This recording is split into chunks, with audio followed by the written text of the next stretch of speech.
கர்த்தருடைய வசனம் பயன்படுத்தும் இன்றைய வேத வார்த்தை அப்போஸ்தலர் 16ஆம் அதிகாரம் 25ஆம் வசனம்.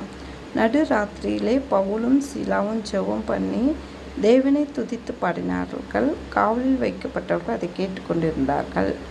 இதில் என்ன சொல்லிட்டுனா, பவுலையும் சீலாவையும்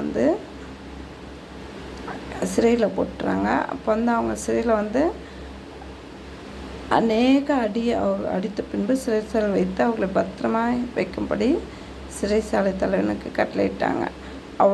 அவன் இப்படிப்பட்ட கட்டளைகளை பெற்று அவர்களை உட்காவலரில் அடைத்து அவர்கள் கால்களை தொழு மரத்தில் மாட்டி வைத்தாங்க. பார்த்திங்களா, கால்களை தொழு மரத்தில் மாட்டி வைக்கிறாங்க. அப்போது நடுராத்திரியில் பவுலும் சீலாவும் ஜெபம் பண்ணி தேவனை துதித்து பாடினார்கள். காவலில் வைக்கப்பட்டவர்கள் அதை கேட்டுக்கொண்டிருந்தார்களாம். பார்த்திங்களா, அவ்வளோ துக்கமான சூழ்நிலையில், அவ்வளோ துன்பமான சூழ்நிலையிலையும் அவங்க பவுலும் சீலாவும் ஆண்டவரை துதித்து பாடுறத பார்க்குறோம். முறுமுறுக்கில் ஆண்டவரை துதித்து தான் பாடிட்டுருக்காங்க. நம்ம எப்படி இருக்கோம்? நம்மளே சிந்திச்சு பார்க்குறவங்களா இருப்போம். நமக்கு ஏதாவது ஒரு கஷ்டம் வந்தால் நம்ம என்ன பண்ணுறோம்? முறுமுறுக்கிறோம். தேவனை துதித்து பாடுறோமா? இல்லை. நம்ம எப்போவுமே நமக்கு இந்த துன்பங்கள் வந்தாலும் நம்ம ஆண்டவரை துதித்து பாடுறவங்களா இருக்கணும். நமக்கு உடனே பவுலும் சீலாவும் சிறையில் இருக்கும்போது துதித்து பாடினாங்களே, அந்த ஞாபகம் நம்மளும் ஆண்டவரை துதிக்கணும். துதிக்கும் போது தான் அந்த பவுலுக்கும் சீலாவுக்கும் விடுதலை கிடைக்கிது. பார்த்திங்களா, காவலில் வைக்கப்பட்டவர்கள் கேட்டுக்கொண்டிருந்தாங்க. சடுதியில் சிறைச்சாலை அஸ்திபாரங்கள் அசையும்படியாக பூமி மிகவும் அதிர்ந்தது.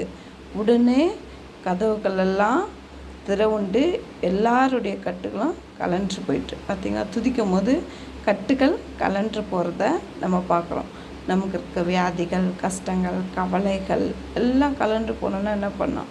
நம்ம ஆண்டவரை துதிக்கிறவங்களா இருக்கணும்.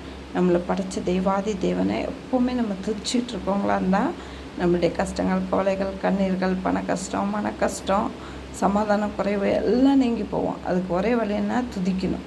நம்ம ஆண்டவரை துதிக்கும் போது நிச்சயமாகவே நமக்கு விடுதலை கிடைக்கும். நம்ம இந்த பவுலும் சீலாவும் மாரி விடுதலை பெற்றுக்கொள்ளணும்னா ஆண்டவரை துதிக்கிறவங்களா இருக்கணும். நம்மளும் நம்மளுடைய வாழ்க்கையில் அப்படி துதிக்க கர்த்தர் நம்ம ஒவ்வொருவருக்கும் அனுக்கிரகம் செய்வாராக. பவுலோடும் சீலாவோடும் இந்த தேவன் நம்மளோடும் இருப்பாராக. ஆமேன்.